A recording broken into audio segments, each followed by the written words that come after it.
Salut à tous les postos, bienvenue dans cette nouvelle vidéo historique, incroyable, sensationnelle, colossale, galactique, historique. Je n'ai plus de nom à donner au mercato du Paris Saint-Germain qui ne devrait pas s'arrêter là. Deux stars XXL sont attendues d'ici la fin du mercato. Restez bien accrochés, attachez votre ceinture, restez jusqu'à la fin de cette vidéo les postos. De très grosses informations sur deux potentiels, voire trois potentiels arrivés du côté du Paris Saint-Germain.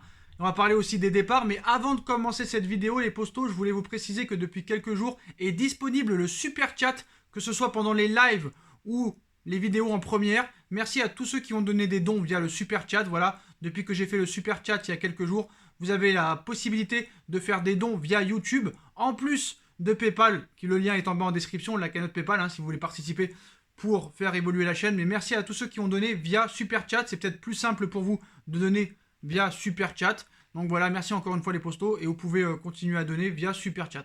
Donc on enchaîne les postos avec le premier départ officiel du Paris Saint-Germain. Michel Bakker a signé 4 ans au Bayer Leverkusen, les postos. Comme annoncé par la presse néerlandaise, Michel Bakker s'est envolé vers une nouvelle destination. Le latéral gauche du Paris Saint-Germain, arrivé libre dans la capitale française en 2019, a signé jusqu'en 2025 avec le Bayer Leverkusen, a confirmé le club allemand dans la soirée. Michel Bakker a disputé 45 matchs avec le PSG, dont 10 en Ligue des Champions, 27 en Ligue 1, sans jamais parvenir à s'imposer devant Layvin Kurzawa ou Abdou Diallo depuis la blessure de Juan Bernat. Donc Leonardo, on le sait, très attendu sur les ventes. Le montant du transfert définitif de Michel Bakker s'élève à 10 millions d'euros, bonus compris. À ce prix-là, c'est une excellente affaire pour le Paris Saint-Germain et son directeur sportif. Salué pour la qualité des recrues estivales, Leonardo est très attendu sur le volet des départs et des ventes. Après avoir conclu les arrivées de Wijnaldum, Ramos et Donnarumma pour 0 €, Hakimi, en attendant peut-être celle d'un milieu de terrain supplémentaire et d'un attaquant, dont on dira le nom plus tard dans la vidéo, Leonardo a rempli une part de son contrat en attirant des noms très prestigieux, tout en renforçant de manière cohérente et intelligente l'effectif du PSG. Et le voici confronté maintenant désormais à une autre nécessité, celle d'alléger ce même effectif, notamment au poste de gardien, mais également au milieu de terrain. Rafinha et Pablo Sarabia seront-ils encore des joueurs du Paris Saint-Germain au terme de la préparation estivale? Rien n'est moins sûr. En tout cas, du côté des gardiens, le PSG n'en manque pas. Keylor Navas, Donnarumma, Alphonse Areola, Sergio Rico, Innocent. Donc Innocent, lui, pourrait être prêté dans un club de Ligue 1 ou de Ligue 2. Le PSG espère se séparer de Sergio Rico. Il pourrait trouver un point de chute en Liga. Paris en attend au moins 5 millions d'euros. C'est confirmé par l'équipe, 100% confirmé. West Ham est entré en discussion avec le Paris Saint-Germain pour Alphonse Areola. Le club anglais aimerait un prêt avec option d'achat. Quand Paris préférait une vente, les négociations vont se poursuivre dans les prochains jours. Le PSG aimerait aussi se séparer de Thilo Kehrer, même si ce dernier aimerait bien rester. Paris espère obtenir environ 20 millions d'euros si l'Allemand s'en va. Problème, aucune offre n'est encore arrivée sur la table parisienne. Arsenal s'est manifesté cet hiver. Sera-t-il toujours intéressé? Ils étaient prêts à mettre 9 millions d'euros. Donc ce n'est pas ce qu'attend Paris Saint-Germain. Mais voilà, il va falloir convaincre Thilo Kehrer de partir malgré son gros salaire et lui faire comprendre qu'il ne fait plus partie du projet. En ce qui concerne les arrivées, le PSG reste le candidat numéro 1 pour accueillir Joachim Correa de la Lazio de Rome. Mais Leonardo a fait un petit pas en arrière après le très bel euro de Pablo Sarabia. Il est toujours dans les discussions, mais il y a un frein par rapport à l'évaluation de sa valeur qui a augmenté après le très bel euro pratiqué avec la Roja. Donnarumma s'est exprimé sur son avenir. Mon avenir, je parlerai bientôt de tout, mais tout ce que je peux dire maintenant, c'est que je serai toujours lié au Rossoneri. Je serai toujours un fan de l'AC Milan. Le PSG prévoit d'officialiser l'arrivée de Gigi Donnarumma cette semaine. Les derniers détails pour l'annonce sont en train d'être réglés. Contrat jusqu'en 2026 signé il y a maintenant plus d'une semaine. Donc voilà, Donnarumma sera parisien dans la semaine, les postos. D'ailleurs, il y a eu un petit reportage aujourd'hui du côté de El Chiringuito TV. On voit Sergio Ramos dire à Achraf Hakimi dans le reportage sur son premier jour au PSG: nous avons pris la bonne décision. Donc Sergio Ramos très content. Je suis très heureux de mon premier entraînement avec l'équipe hier et cet après-midi. Ça va être une très bonne année avec le Paris Saint-Germain. Donc voilà les postos, tous les feux sont au vert. Du côté des départs, ça avance. Du côté des arrivées aussi. Et Paris ne va pas s'arrêter là, les postos. Pas s'arrêter là. Parce qu'on sait, il y a peut-être beaucoup d'argent à dépenser. Il y a une enveloppe entre 200 et 250 millions d'euros hors vente. Michel Baker, 10 millions. Peut-être Kerrer, 20 millions. Peut-être Rico, 5 millions. Alphonse Areola, 10 millions. Peut-être Rafinha, 20 millions. Herrera, 15 millions. Peut-être Dagba, peut-être Kurzawa. Ça ne va pas s'arrêter. Peut-être Icardi, 50 millions d'euros. C'est chaud. Honnêtement, c'est chaud les postos. Donc maintenant, le dossier Correa, après avoir remporté la Copa América, Joachim Correa va pouvoir se consacrer sur son avenir. Plusieurs grands clubs européens sont à l'affût. Paris est en tête, pisté par Leonardo pour renforcer le secteur offensif du PSG. Lors de ce mercato estival, l'international argentin plaît également à au moins 2 autres cadors européens. Selon les informations du média italien TNW, Arsenal et les Spurs restent en effet en embuscade dans ce dossier et attendaient la fin de la Copa pour passer à l'action. Correa a lui demandé un bon de sortie à ses dirigeants, ce qui prouve sa volonté de s'offrir un nouveau défi afin de franchir un palier dans sa carrière. On verra si ce sera au Paris Saint-Germain. En ce qui concerne maintenant Paul Pogba, les postos, c'est devenu plus qu'une priorité. Paul Pogba se rapproche de plus en plus du Paris Saint-Germain.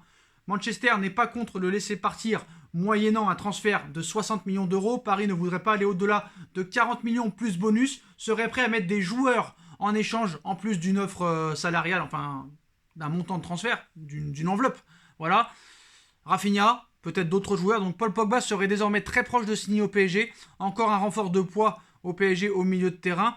Donc selon Paris Fan, le PSG a bien avancé dans les négociations avec le joueur, mais aussi avec Manchester United. Donc un transfert serait avancé pour environ 50 à 60 millions d'euros, mais le PSG espère trouver une solution pour baisser un petit peu le prix. Le PSG pourrait aussi proposer Thilo Kehrer, Julian Draxler ou Idrissa Gueye pour faire baisser la note. Manchester United serait très tenté, alors que Paul Pogba serait en fin de contrat en juin 2022 et n'a pas prolongé d'ici là. Paul Pogba pourrait signer pour 4 saisons au Paris Saint-Germain, plus une en option. Son salaire serait de 18 millions d'euros bruts par saison, bonus compris. Alors, Julian Draxler, pourquoi pas? Rafinha, pourquoi pas? Parce que Pochettino ne veut pas de Rafinha. J'ai envie de te dire oui. J'ai envie de te dire oui. Thilo Kehrer, ça va être plus compliqué, mais je sais que Idrissa Gueye est très bankable. Mais bon, faut pas se faire avoir non plus. Je pense que Idrissa Gueye vaut au moins minimum 30 millions d'euros.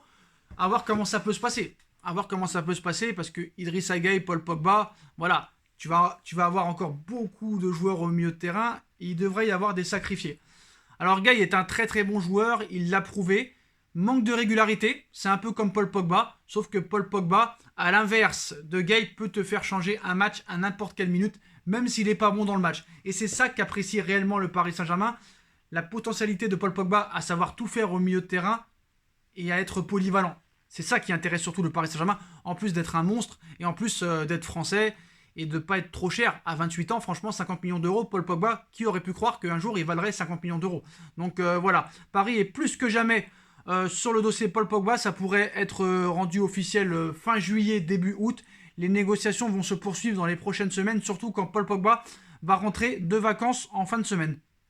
Maintenant, en ce qui concerne le dossier, vraiment le gros dossier de ce mercato, les postos, on va pas se mentir, Lionel Messi, qui n'a plus aucun club depuis maintenant plus de 12 jours. Il a fini son contrat avec le FC Barcelone, libre de tout contrat pour la première fois depuis le début de sa carrière. La Pulga ne serait pas sur le point de prolonger en raison des énormes problèmes financiers et salariales et économiques du FC Barcelone. Et seulement 2 options se présentent à Lionel Messi. 2 options seulement. Le Barça, à l'heure actuelle, est dans l'incapacité de le prolonger. Et en l'état, le PSG est sa seule issue. Sa seule issue. Voilà. Donc, au cours du dernier article de Arsk Hansen, le journaliste de The Athletic, David Ormsen a été rejoint par Dermot Corrigan, consultant de The Athletic, qui habite en Espagne. Et d'après les informations, le FC Barcelone ne pourra pas assumer le salaire que demande Léo Messi pour la saison qui arrive, même si son salaire était divisé par 2. Selon le journaliste espagnol, il faudrait vraiment une diminution de 80% du salaire de Léo Messi. Un sacrifice énorme, que ce soit pour Lionel Messi, déjà, en premier lieu, mais aussi pour ses compagnes et ses charités. Enfin, c'est les dirigeants, quoi, pour les dirigeants. Le Barça ne peut plus payer le salaire de Messi à présent. Ils ont essayé de trouver différents moyens d'y arriver en disant qu'ils pourraient reporter certains paiements à une période ultérieure, lorsqu'en théorie, les supporters seront de retour dans les stades et que les finances se trouvent dans une meilleure situation pour le payer. Mais cela ajouterait juste une dette supplémentaire pour le Barça que de prolonger Messi à l'avenir. Il y a des pourparlers pour lui offrir un rôle d'ambassadeur pour des décennies afin de le rendre heureux et de le faire rester. Mais si on est réaliste, à moins que Messi accepte une réduction de salaire monumentale, le Barça ne peut pas le garder. Donc que va devenir Léo Messi si le Barça ne peut pas le garder? À 34 ans, celui qui est le mieux placé pour arracher un 7e ballon d'or grâce à sa victoire en Copa América, même si je pense que d'autres joueurs le mériteraient. Il a montré encore une fois lors de cette Copa América qu'il avait quand même du jus. 5 passes décisives, 4 buts, il est libre de tout contrat. Messi pourrait prendre officiellement dans quelques semaines la direction du Paris Saint-Germain, qui serait selon Dermot Corrigan son unique option en cas de départ de Catalogne. Mais là encore, il n'y aurait aucune certitude au sein de Messi et de sa famille et de ses agents, de son clan. Le journaliste poursuit: s'il sera là la saison prochaine, le PSG sera son unique issue. Si vous parlez aux gens qui connaissent Messi, ils pensent toujours qu'il est extrêmement difficile pour lui d'aller voir ailleurs. Le décor est planté, reste à savoir maintenant quelle sera l'issue et la fin du feuilleton Léo Messi.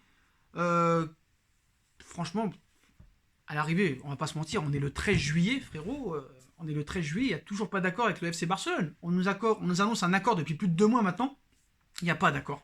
Il n'y a pas d'accord. Et demander à Messi de baisser de 80% son salaire, c'est vraiment un manque de respect pour moi. Un manque de respect. On parle d'un mec qui a 6 ballons d'or.